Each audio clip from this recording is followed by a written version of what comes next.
LPU ప్లేస్మెంట్ల రికార్డులు సృష్టిస్తోంది. Final year student 2.5 కోట్ల ప్యాకేజ్ పొందుతున్నారు. 1700 మందికి పైగా ఎల్పీయూ స్టూడెంట్స్ 10 లక్షల నుంచి 2.5 కోట్ల ప్యాకేజెస్ పొందారు. విద్యా విప్లవం ప్రారంభమైంది లవ్లీ ప్రొఫెషనల్ యూనివర్సిటీలో. తనపై ఉద్దేశపూర్వకంగా దాడి చేసే ప్రయత్నం చేశారన్నారు cantonment MLA Shri Ganesh. Cantonment కు చెందిన ఓ నేత తనను టార్గెట్ చేశారని అనుమానాన్ని వ్యక్తం చేశారు. నిన్న తనపై దాడికి యత్నించిన వారంతా బయటి నియోజకవర్గానికి చెందిన వారే అని, అందులో 3 తాను గుర్తిస్తానని తెలిపారు. పోలీసులకు ఫిర్యాదు చేస్తానంటున్న ఎమ్మెల్యే శ్రీ గణేష్ తో మా ప్రతినిధి Rakesh face to face.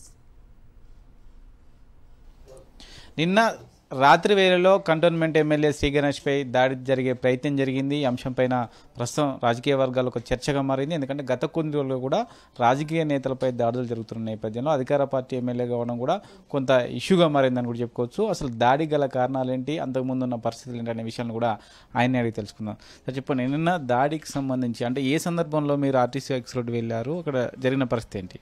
Manikeshwar నగర్లో బోనాలు పండుగ సందర్భంగా వాళ్ళు పలారే బండి ఊరేగింపు చేస్తున్నారంటే దాన్ని స్టార్ట్ చేయాలని దాన్ని గెస్ట్గా పిలిస్తే వెళ్ళడం జరిగింది. వెళ్ళాలనుకుంటున్నాం దారిలోనే, మార్గ మధ్యంలోనే దగ్గర పోయినప్పుడు తార్నాక చౌరస్తా నుంచి లెఫ్ట్ తీసుకున్నప్పుడు ఇక లెఫ్ట్ సైడ్ నుంచి ముందు బ్లాక్ బండి ముందుకు వెళ్ళనియకుండా లెఫ్ట్ సైడ్లో కూడా బండి పెట్టి బ్లాక్ చేసిరు. బ్లాక్ చేసినాక అట్లనే పోతున్నాక ఇక వాళ్ళే ముందు పోయి బండి ఆపి ఒకళ్ళు వచ్చి దాన్ని నా బానెట్ని కొట్టి నా సైడ్ కొంతమంది, మళ్ళీ కొంతమంది పక్కకు సైడ్లో ఉన్న వాళ్ళందరూ మా గన్మెన్లని అడిగించడం, ఇక అటాక్ చేయాలని ప్రయత్నించారు. డోర్ తీయడం ప్రయత్నం, గ్లాస్ దించడం అని ప్రయత్నం చేశారు. కానీ నేను ఏది చేయకుండా చాలాసేపు వరకు 2-3 నిమిషాలు అయిన తర్వాత ప్యానిక్ సిచ్యువేషన్ అయింది. ఇక అన్కంట్రోల్గా పరిస్థితి అనిపించి గన్మెన్లు కూడా ఆపలేని పరిస్థితి కాబట్టి మా డ్రైవర్ చెప్పాను ఫస్ట్ ఇక్కడికి వెళ్ళి తీసేయమని.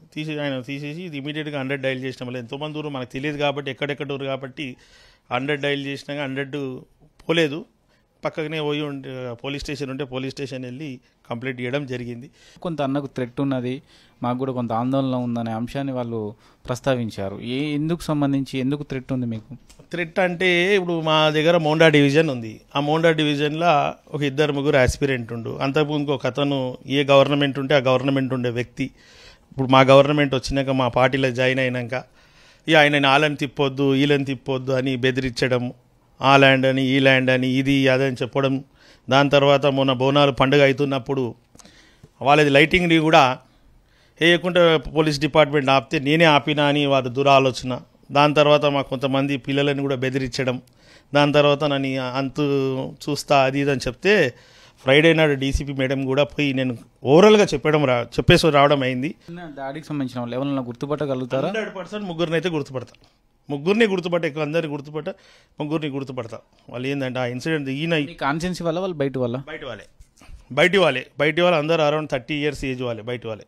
ఇది మొత్తానికైతే శ్రీ గణేష్ సంబంధించి దాడి విషయంలో కొంత అనుమానాలు అయితే వ్యక్తమవుతున్నాయి. ఎందుకంటే ముందే పోలీసులను సంబంధించి ఫిర్యాదు చేయడం, తనపై దాడి జరిగే అవకాశం ఉంది, కొంతమంది కుట్ర చేస్తున్నారనే అంశాన్ని పోలీసుల దృష్టికి తీసుకెళ్లారు. అయినప్పటికీ కొంతమంది ఆకతాయిలా వాళ్ళు ఉద్దేశపూర్వకంగా అటాక్ ప్రయత్నం చేశారనేది కూడా పోలీసుల ఇన్వెస్టిగేషన్స్ తేలే అవకాశం కనిపిస్తుంది. కానీ 3 మాత్రం గుర్తుపడతానంటూ కూడా ఎమ్మెల్యే చెప్తా ఉన్నారు. ఫర్దర్గా ఎందుకు వాళ్ళు అటాక్ ప్రయత్నం జరిగింది, అసలు ఎమ్మెల్యే మీద ఎలాంటి కుట్ర జరుగుతుందనే విషయాన్ని కూడా పోలీసులు బయటకు వెల్లడించాల్సిన అవసరం ఉందనేది ప్రస్తుతం ఎమ్మెల్యేకి సంబంధించిన సన్నిహితులు చెప్తా ఉన్నారు. కెమెరా పర్సన్ ముత్యంతో రాకేష్ రెడ్డి, సాక్షి న్యూస్, హైదరాబాద్.